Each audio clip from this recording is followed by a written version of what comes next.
Selanjutnya, insya Allah kita akan mendengarkan paparan dari Kiai Mustain yang mungkin dengan perspektif yang lain. Kepada Kiai Mustain, kami persilakan. Oke. Assalamualaikum warahmatullahi wabarakatuh. Waalaikumsalam. Waalaikumsalam Waalaikumsalam warahmatullahi warahmatullahi wabarakatuh. wabarakatuh. Alhamdulillah, wassalatu wassalamu ala rasulillah, wa ala alihi wa sahbihi wa mawala. Kita bersyukur kepada Allah Subhanahu wa Ta'ala pada pagi hari ini diajak ngaji sama Pak Agus berbicara tentang tanda-tanda orang yang akan meninggal. Di situ memang sering kita mendengarkan ada peristiwa yang disebut sakaratul maut. Jadi itu suatu kepastian seorang yang akan meninggal akan mengalami itu yang seperti diceritakan oleh Allah, namanya sakaratul maut. Bapak-bapak dan saudaraku yang kami hormati, sebaiknya memang hal semacam ini merupakan satu kesadaran yang harus kita bangun sejak sejak dini. Meskipun kematian itu hanya sekali, saat itu kita sudah tidak bisa berjumpa lagi dengan saudara-saudara kita yang masih hidup, maka sering sekali yang menjadi perbincangan di kalangan saudara-saudara kita tentang peristiwa macam-macam orang yang akan meninggal. Saya kira peristiwa yang dialami setiap insan yang akan dijemput nyawanya itu tidak lepas daripada bagaimana ketika mereka masih hidup amalannya kayak apa. Makanya seperti bahasa talqin, talqin itu kan suatu pendidikan. Ketika orang akan meninggal, baru mendapatkan pendidikan pelajaran kalimat tauhid seperti ajarannya Rasulullah lakinna matakum bila ilaha illallah.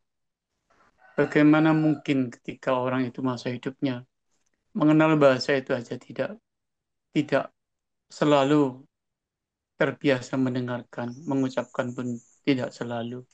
Justru akan terjadi adalah sebuah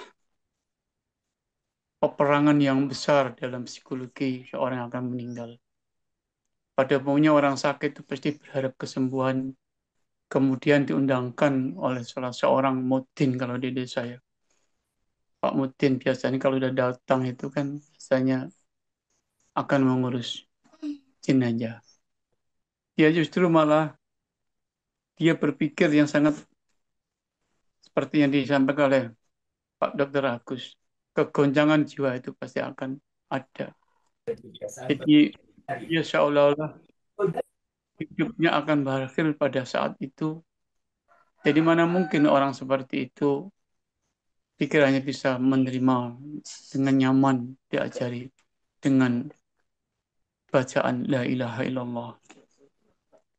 Jadi memang sangat sedikit sekali orang yang akan meninggal bisa membaca kalimat La ilaha illallah.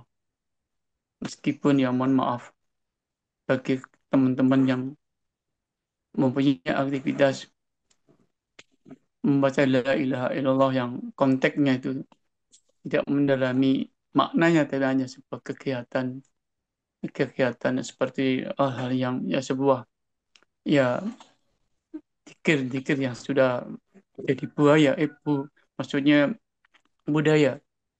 Jelas ini beda beda konteksnya dengan kalimat la ilaha illallah yang akan dibawa mati oleh seseorang. Saya sedikit sangat berhati-hati bicara hal seperti ini karena memang tidak banyak orang yang bisa secara tegas, ikhlas ketika dia akan dijemput oleh malaikat Israel nyawanya.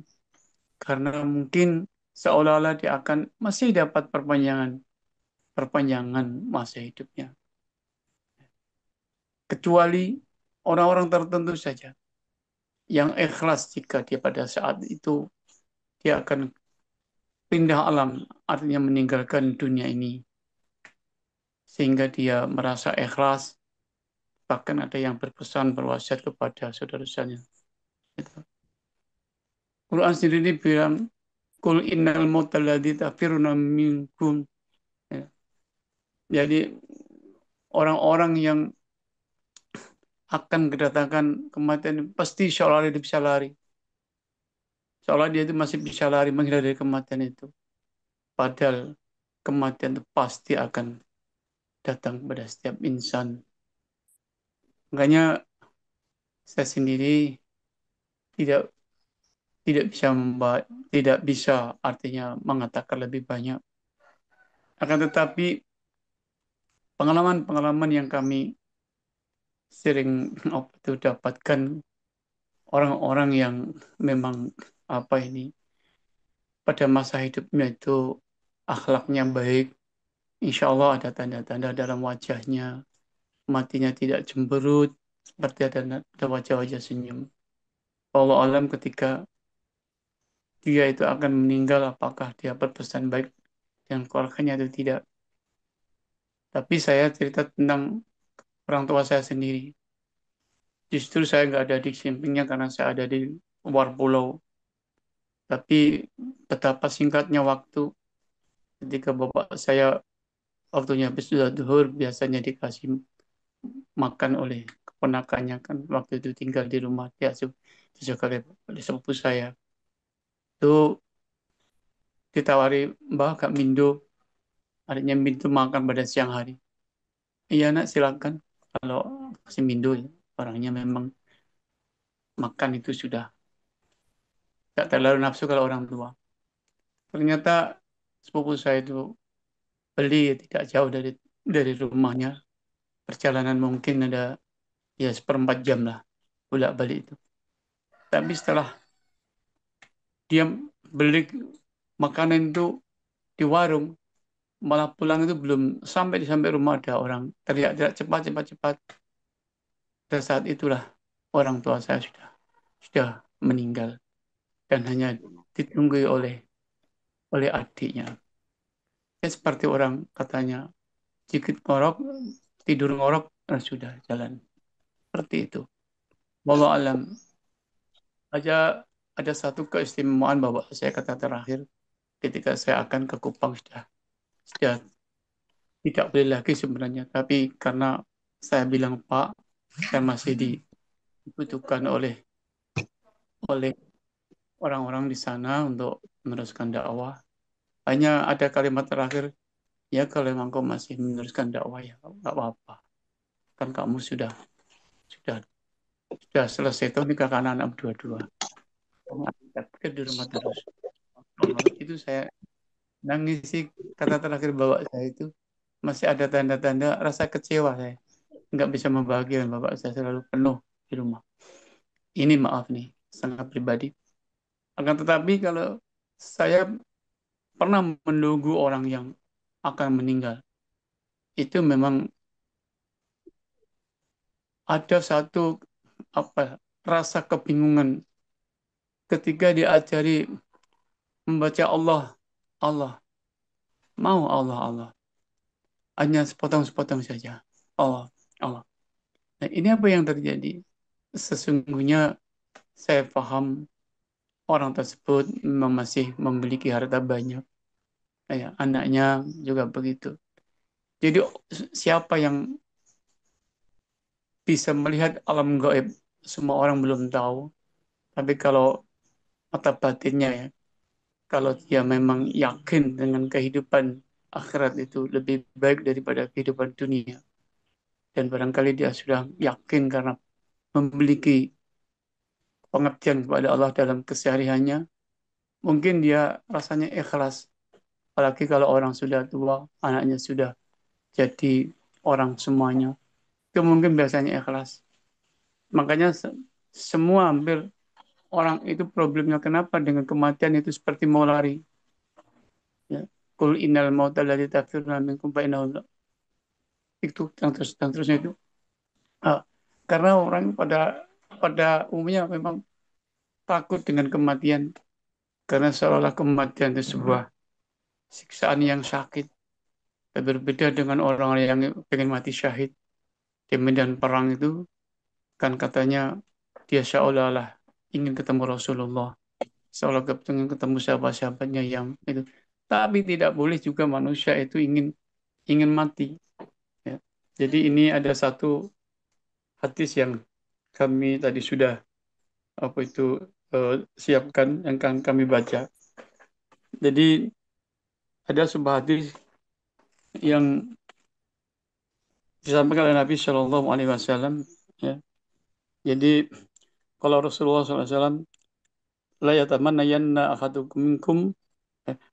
minkum al mauta liyadurra la jalabi fa in kana la budda tamanniyan lil maut falyakul Allahumma ahyini Allahumma ahyi ma kanat lil hayatu khairul li wa tawaffani idza kanatul wafatu khairul li.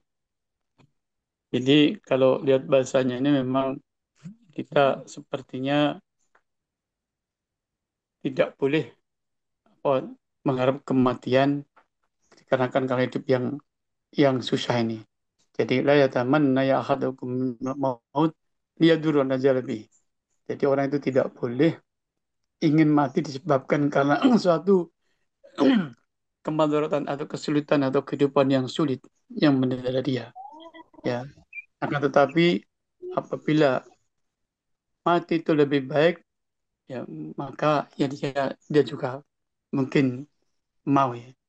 Jadi kalau diterjemahkan dengan secara terlek, ya janganlah salah seorang dari kalian berangan-angan untuk mati karena musibah yang menyimpannya. Kalau memang hal itu terus, hendaknya ia mengatakan, Ya Allah, hidupkanlah aku jika hidup itu baik untukku, dan matikanlah aku jika kematian itu baik bagiku. Ini dalam bahasa bahasa pemahaman saya mungkin artinya orang ini pasrah memang kalau memang betul-betul sekiranya hidup juga sudah tidak baik, tapi mesti lebih baik. Orang yang beriman insya Allah ikhlas karena yakin bahwa ada kehidupan yang lebih baik di, di luar dunia ini adalah bagi orang-orang yang memang punya keyakinan. Saya kira menambahi apa yang dijadikan bahan topik hari ini oleh Pak Dr. Agus. Kurang lebihnya mohon maaf. Ihdina siratal mustaqim, siratal ladzina an'amta 'alaihim, ghairil maghdubi 'alaihim waladdallin. Assalamualaikum warahmatullahi wabarakatuh.